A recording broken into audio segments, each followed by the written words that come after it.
suffering with liberal narcissistic personality disorder? Whose father? Whose wife? Whose husband? Whose daughter? Whose son? Who's next? How much blood must be spilled in the name of immigration? So I'm here with Jack from Turning Point UK, who's organised this protest today. Jack, tell me exactly what's going on today and why you're doing it. So we're here today outside Potter's Hotel, which houses around 150 illegal migrants. These people were forced onto the community, they weren't consulted, the hotel popped up almost overnight, and these locals here, they're from Rushmore People First, they've been campaigning about this issue for over a year now, and so we thought we'd come along today as Turning Point to try and get them some more national media coverage and hopefully boost their numbers a little bit. Have they spoken to any of the politicians in the area, and if so, what's their response been? So it first started out with a Conservative council and then it changed to Labour during the election. It seems no one on the council actually likes this hotel, but unfortunately there's nothing people seem to be able to do about it, whereas we can't understand why the council won't just pull the licence off the hotel. Because there seems to be a lot of empty words from the politicians and not much action in regards to closing it down. And it is a problem in the community. So there's already been a case of rape in the hotel where migrant men raped one of the migrant women in there, and as a result all the women and all the children had to be moved out of the hotel. So we've got a hotel filled with people from God knows where who've been responsible for God knows what, have God knows what criminal record, being forced onto this small military community, and it's a massive security threat to the local people. Never trust the lefty with your kids. We will never trust the lefty with your kids. We will never trust the lefty. Never trust the lefty. Never trust the lefty with your kids. Why have you come here today? I think I've got to be stand with my brothers from Aldershot and certainly Longmoor in the local area. I live in Portsmouth. Portsmouth's been overtaken by illegal migration and migration as a whole. What we've got to understand, migration is not a problem for this country. We need migration. I accept migration, whether it's in the NHS, whether it's in industry, whether it's in farming or whatever. They're more than welcome here. The problem I have is illegal migration. That's got to stop. It's got to stop quick.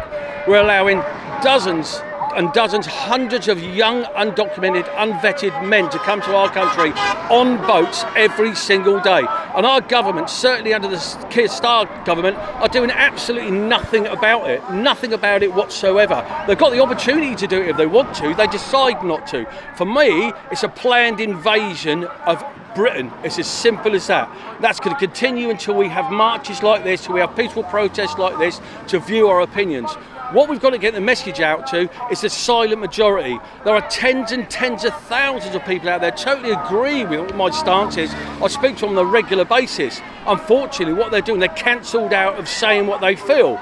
Because what can happen if you do say what you feel, whether it be social media, whether it be protests like this, I could get a knock on my door at any time and imprisoned for simply having free speech.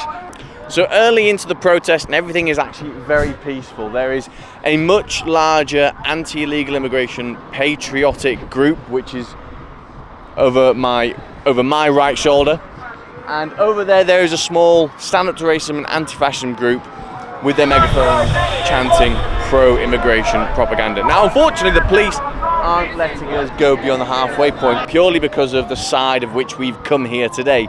So we're not allowed to go and interview any of the people on that side, as it would be great to hear exactly what they have to say. But what I can say is actually this has been a very peaceful protest, and hopefully it stays that way. And if people in the crowd don't listen to me, it really messes with me. But the thing is the temptation is to play with them, because obviously they're quite fun to play with. They're children, right? So I need you all to ignore them. If you're in the middle, come across. If you want to stay there, fine. But I need you to ignore the children. I need you to ignore the insane asylum patients. Ignore these people. Absolutely ignore them, okay? New standard operating procedure, please. For the next 10 minutes, please ignore these people. What a great turnout. I think there's double our numbers compared to the crusties over there. So thank you everyone for coming today. It's an important protest today because we're protesting this migrant hotel, which has already had cases where the migrant men have raped migrant women who were staying there. And as a consequence, they've taken the women and children out of the hotel. And this has been forced onto the community in Aldershot, without a vote, without a consultation, and without consent. So we're here today to say no more migrant hotels in our community. Enough is enough. Interesting how British politicians and two-tier police chiefs only care about community tensions when it comes to the feelings and rights of immigrants, isn't it, guys? Not only are our local councils usurped by and local democracy is completely undermined by centralised government, but apparently the taxpayer, the voter, us, we have to pay for it. And apparently we have no say whether undocumented rapists, murderers and criminals are to be put alongside us in our communities. And we have absolutely no say. The people in this building aren't fleeing war. Shall I tell you who these people are? They are fighting age males from countries who despise us, who think it's okay to beat and rape women and children. They are okay with behaving like animals. Shall I tell you what countries they're from? Islamic countries. They are animals. Shall I tell you why they're here? To take our jobs and to rinse our taxpayer-funded services and ultimately to outbreed us, as they are happily going to live like rats and outcompete us, whilst they feed off of the British public. So why have you come here today to protest? Because I'm just tired of our country being taken over. We're a Christian country, and we have been for many years, and it's just going bad. Everything now that you say, freedom of speech is not freedom of speech anymore. You know, people are getting locked up for it. So where's that right? And are you from Aldershot? Is this a local protest? I'm born and bred Aldershot. I've come here to support the locals because Aldershot, Rushmore are just being overrun now by illegal immigrants, and they have homeless people here, and it's a lovely little town. As you can see, the hotel behind is just full of immigrants and other ones.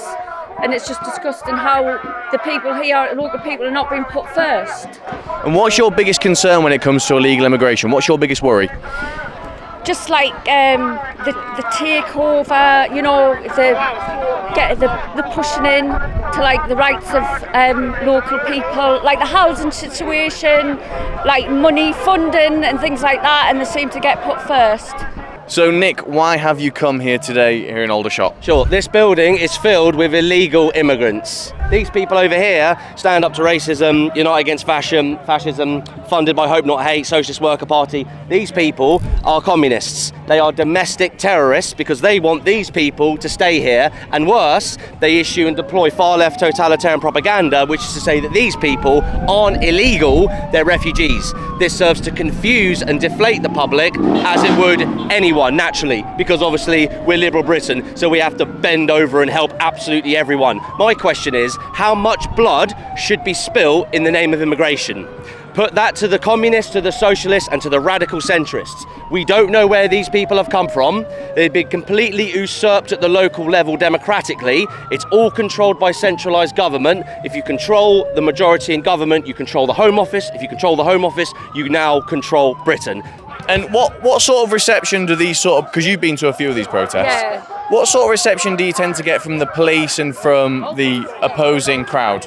Well, the thing is, they bust the lefties in from all over, and they don't know anything really about the situation because they're so like brainwashed and that, and they just cause like grief. I mean, look at it. This is local people, you know, normal local people who are just concerned about their community, and these are just like kicking off and making it awkward for them. It shouldn't happen, you know. I mean, like, girls aren't safe, they get it all the time. I get it, you know, where I live. You know, I get the immigrants coming up to us and being quite, you know, coming on to us and all that, because there's no respect for women. And how has the town changed over your lifetime?